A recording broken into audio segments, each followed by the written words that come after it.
News पर breaking news आ रही हैं। खबरों के एतबार से बड़ा अहम दिन है, इसलिए आपके सामने तीसरा वीलॉग। एक तरफ जंगों का तूफान आ चुका है, जंग फैल चुकी है, ईरान के ताबड़तोड़ हमले इसराइल की तरफ, जवाबी कार्रवाइयां भी हो रही हैं। जंग की लपेट में अब कई और ममालिक भी आते हुए नजर आ रहे हैं। कतर को भी इसराइल की धमकी क्यों आई? ईरान का जोहरी प्रोग्राम बच गया और ईरान की अब धमकी के अमेरिका हमसे अब महफूज नहीं रहेगा। दोनों तरफ से अफवाज के अहम बयान। अमेरिकी आर्मी चीफ ने उन तमाम ममालिक की फजाई हदूद जहां इस्तेमाल हुई ऑपरेशन मिडनाइट हैमर बता दिया कौन कौन से ममालिक निकले। ईरानी वजीर खारजा का रूस का हंगामी दौरा, रूस की तरफ से एटमी हथियारों की पेशकश।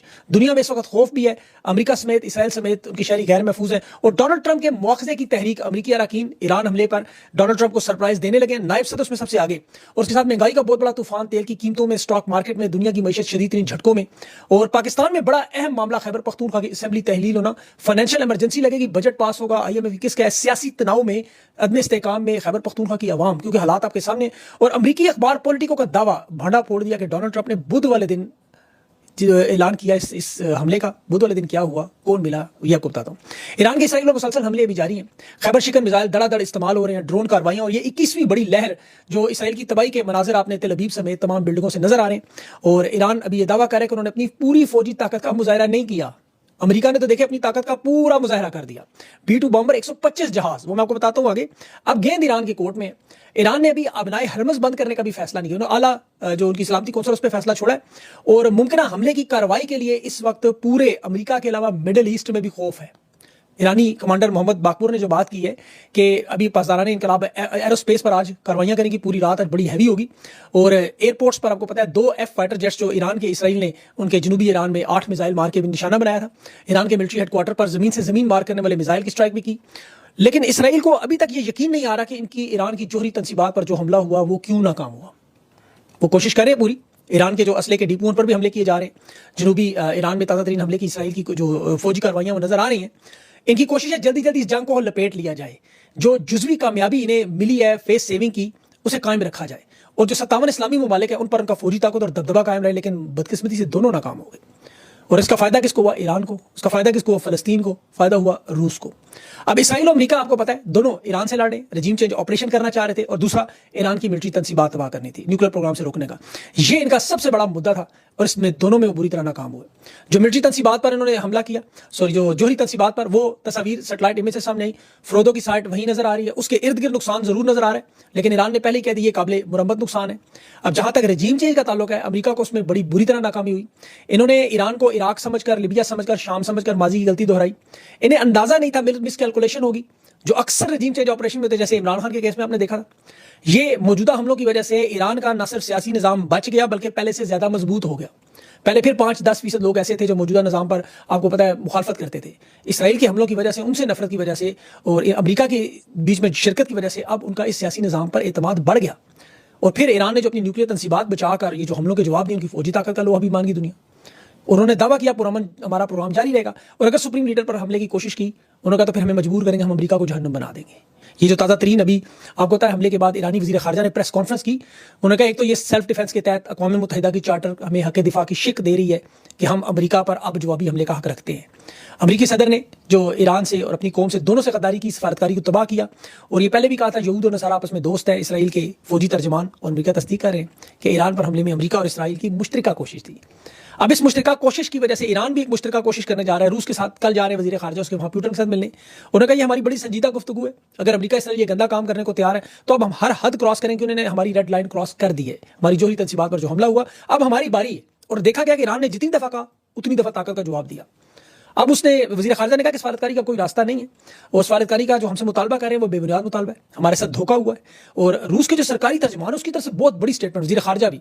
एक तो उन्होंने अमेरिका के साथ सख्त नाराजगी का इजहार किया, डोनाल्ड ट्रंप से बात करने से इनकार किया। और अब उसने कहा कि दुनिया के वो ममालिक जो ईरान को एटमी हथियार देने पर तैयार है, हमारी तरफ से भी रजामंदी है। ये बहुत बड़ी स्टेटमेंट थी जो रूस दे रहा है। अगर देखें कल ये रूस जा रहे हैं और फिर शुमाली कोरिया पहले से ऑफर मौजूद है, तो फिर खिते में जो अमन की सूरत हाल है वो आपके सामने ही है, क्या हालात होंगे। अब देखिए ईरान ने एक तो अपनी तमाम जोहरी तनसीबात की तस्वीर शाया करके इनके बयानिए को तबाह कर दिया। और इस हमले में ईरान का एक शख्स भी शहीद हुआ, यानी कि मार्च की इंटेलिजेंस दुरुस्त थी। 10 गुना बड़ा रद्द-ए-अमल ईरान ने जवाब में देके बता दिया कि जिस हमले में एक मुल्क की कमर टूट जाती है वो मजबूत है। अब सियासी बयानी के लिए ईरान ने तेल अवीव में जगह जगह डोनाल्ड ट्रंप के बिल बोर्ड लगाए हुए, शुक्रिया डोनाल्ड ट्रंप। जैसे वो पाकिस्तान में आपको मरीम नवाज और शहबाज शरीफ वगैरह के आर्मी चीफ बोर्ड नजर आते हैं, लेकिन ये जो सियासी बयानी है फेस सेविंग वाला, हकीकत जो है वो अब सबके सामने तस्वीर और वीडियोज में आ रही है। इस वक्त ईरान के इस हमले की वजह से, मुमकिन हमले की वजह से अब इस वक्त मिडिल ईस्ट में भी खौफ है। बहरीन ने तमाम सरकारी मुलाजमीन की छुट्टियां खत्म कर दी हैं, उन्होंने कहा घर से काम करें आप और दफ्तर आने की कोई जरूरत नहीं। वहां पे अमेरिका की बहुत बड़ी नेवल बेस है, जहां जहां बेसिस है वो लोग खौफजदा है। सिर्फ अमरीकी गैर महफूज नहीं, मिडल ईस्ट के तमाम अब अपने आप को गैर महफूज समझ रहे हैं। और इसमें अब जो बड़ा एक अहम मामला, इंतहाई अहम मामला, जो अमरीकी रिपोर्ट सामने आई, अमरीका की आपको पता है बड़ा इदारा पॉलिटिको, बहुत बड़ा उनका नेटवर्क है, उसने दावा किया कि डोनाल्ड ट्रंप ने इस हमले की मंजूरी बुध वाले दिन दे दी थी, कि 2 हफ्तों का टाइम डोनाल्ड ट्रंप ने सिर्फ धोखा देने के लिए दिया सफारतकारी का, ताकि वो तैयारी ना कर सके। और बुध का दिन 18 जून को व्हाइट हाउस के कैबिनेट रूम में फील्ड मार्शल आर्मी चीफ की मुलाकात हुई, जिसका पूरे पाकिस्तान में शोर मचा। जुमेरात वाले दिन डोनाल्ड ट्रंप ने 2 हफ्तों का टाइम दिया कि दुनिया को धोखा देना है। तो अब पाकिस्तानी आर्मी चीफ की ये जो मुलाकात थी, ये गैर रवायती मुलाकात थी, गैर सफारतकारी की, आपको दुनिया में अजीबोगरीब मुलाकात थी जो सिटिंग सदर से पाकिस्तान की तारीख में पहली बार हुई। अब वहाँ ISPR की तरफ से स्टेटमेंट भी फिराई, जिसमें इलाकाई सलामती के मामला खास तौर का मरकज थे, खिते में अमनो इस्तेहकाम, इसराइल की सूरत हाल, लेकिन इसमें मीडिया बंद था, सवाल भी नहीं लिए गए। अब देखें, आमतौर पर ज़ेलेंस्की के साथ जो आपने लाइव टीवी पे देखा, अब क्या जंग का फील्ड मार्शल को पता था, इन्हें एतमाद में लिया गया सरकारी सतह पर। सिक्योरिटी बयान जो है पाकिस्तान को, वो तो मैं आगे चल के आपको बताता हूँ, लेकिन ये मामला इसलिए खतरनाक है कि अमेरिका के एयर चीफ ने जो कहा कि 3 जोहरी मराकज को जो हमने निशाना बनाया, एक खुफिया मिशन था और उसकी तफसीलात से सिर्फ चंद लोग आगाह थे। 2 दर्जन टोमाहाक मिसाइल दागे और 125 जहाजों ने हिस्सा लिया। देखिए 125 जहाज कहां से आए, कहां से उड़े। 7 B-2 तैयारों का तो पता है सबको, ये 125 जहाज यानी 118 जहाज कहां से उड़ते रहे। अब ये मामला खतरनाक हो गया ईरान के लिए। ये जो मिडनाइट हैमर ऑपरेशन की तफसीलात वो बता रहा था कि ये जहाज कहां से उड़े, मिसूरी से उड़े, ईरान तक पहुंचने के लिए कनाडा, पुर्तगाल, इटली से होते हुए फिर सऊदी अरब, कुवैत, बहरीन, अरब अमारात, कतर, यहाँ की फजाई हदूद से गुजर कर ईरान पहुंचे। पाकिस्तान की हदूद का उन्होंने जिक्र नहीं किया, लेकिन ये बड़ा अहम मामला था, कौन कौन लोगों ने पता था। अब आप अमेरिका में इस वक्त सूरत हाल देखें तो वहां डोनाल्ड ट्रंप के इस मामले की वजह से इस्तीफे का मुतालबा किया जा रहा है, मुआखजे की तहरीक, क्योंकि अमरीकी कानून जो है, आइन कानून उनका, वो अगर आलमी ज़ाब्ते की खिलाफ वर्जी साबित होगी, इख्तियारात का गलत इस्तेमाल साबित हुआ, जो अमरीका के कानून का अहम हिस्सा है कि हमारे मुल्की मुफाद को जो नुकसान पहुंचा के अपने लोगों की जान खतरे में डाले, वहाँ मुआखजा है। और ये कांग्रेस की मंजूरी के बगैर हुआ है। अब कांग्रेस का इख्तियार है अमरीका के आइन के तहत कि वो बाज़ाब्ता तौर पर जंग का ऐलान करे।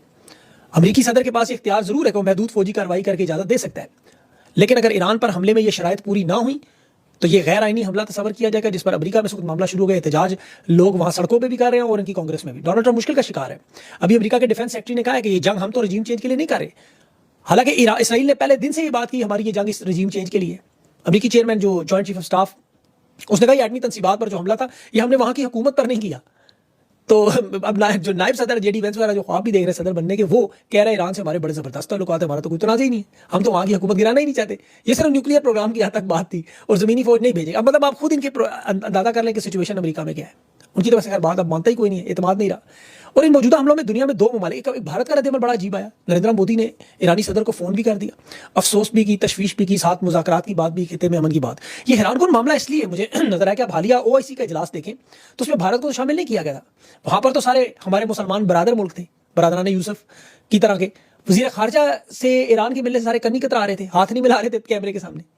तो यहाँ तो आपको पता है हमारे ताकतवर सिर्फ पाकिस्तानी ख़वातीन के लिए ताकतवर है। ईरानी वज़ीर ख़ारजा के साथ गले मिलते, हाथों में हाथ डालते, ज़ाहिर यकजहती करते, सब माजी में होता था। इस दफ़ा नज़दीक नहीं जा रहा था कोई।